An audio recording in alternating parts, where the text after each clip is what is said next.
Peace and blessings of God be on you. Today's question is, why is revelation necessary for mankind? How do we logically explain this?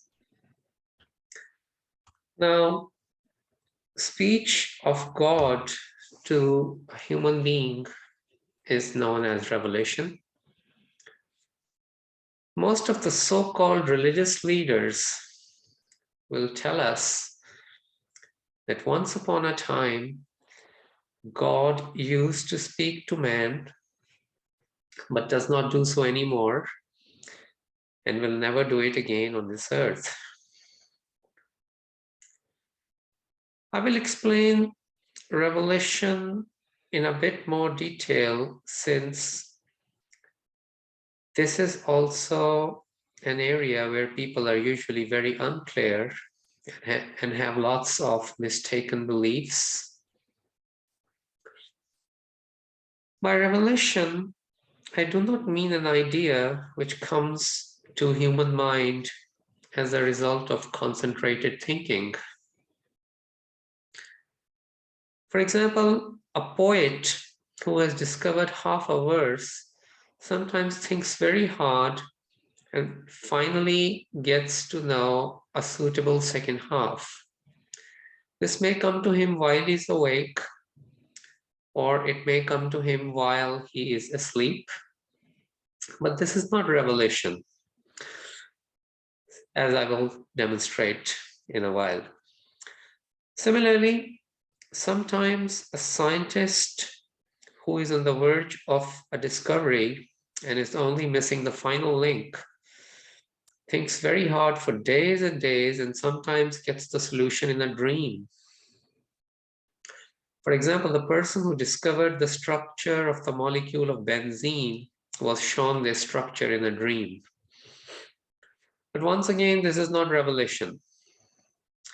And the reason is that if the mere coming of an idea in the brain can be considered as revelation, then what will you say about a very clever plan of robbery that a thief sometimes comes up with after long thinking?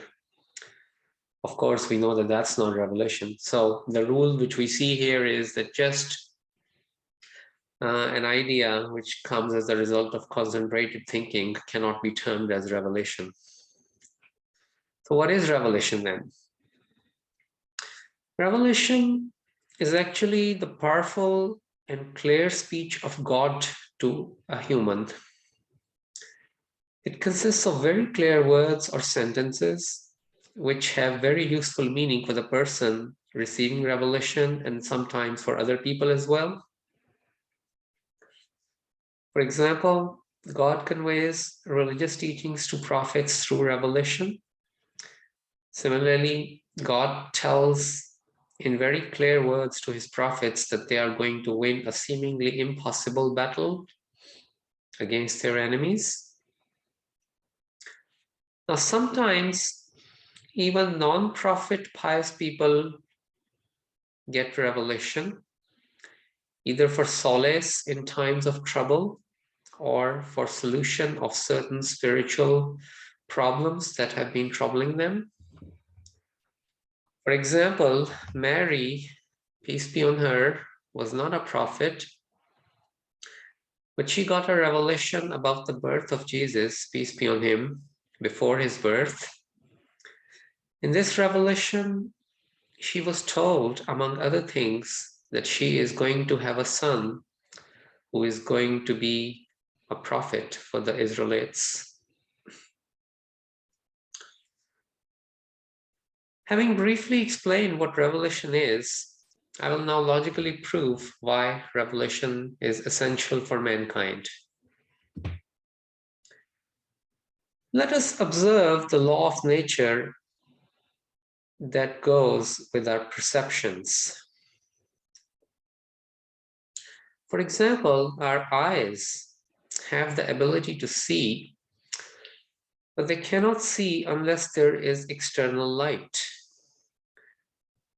Now, some people might object here by saying that we can also see in darkness. One answer to this is that even if we can somehow see a little bit in darkness, still a lot of things will be missed by us.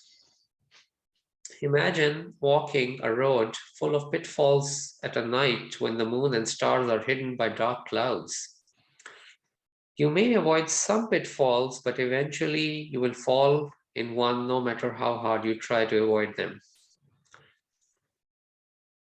Hence, my point stands that in order to see clearly and avoid dangers, our power of vision does depend on external light. Similarly, our ears have the ability to hear, but they cannot hear unless there is air or some other external medium which carries sound waves from the source of sound to our ears. The proof of this is that if we can create a total vacuum between us and the source of sound, we will not be able to hear anything. Our bodies have the capability to create energy for everyday use, but we need external food to create this energy. So the law of nature that we observe is that although we are given the organs to see and hear and to create energy, these organs will not be of much use unless we have the necessary external sources to aid them. This is true for all our material faculties. Now, the spiritual world has been designed by the same creator who has designed the material world. Hence, it's logical that although our brain has the power to think and arrive at the spiritual and religious truths, there must be an external source to help us utilize our brain in the proper way to arrive at these truths, just as external light and external air are needed to aid our eyes and ears to perform their functions. This external source, which our brain needs in order to arrive at the correct spiritual truths, is called revelation. And experimental proof of the fact that without revelation, it is impossible to know religious truths is that whenever the message of a prophet was forgotten or distorted after his death, the true original message never returned to earth again unless it was brought back by another prophet, and that was through revelation from God. Hence, revelation is a must in order to know the true religious teachings that are essential for us. That ends question number 16. Next time, we will do question number 17, which says that how do you logically prove that violence against people of other religions is against the teachings of a true religion? God bless you.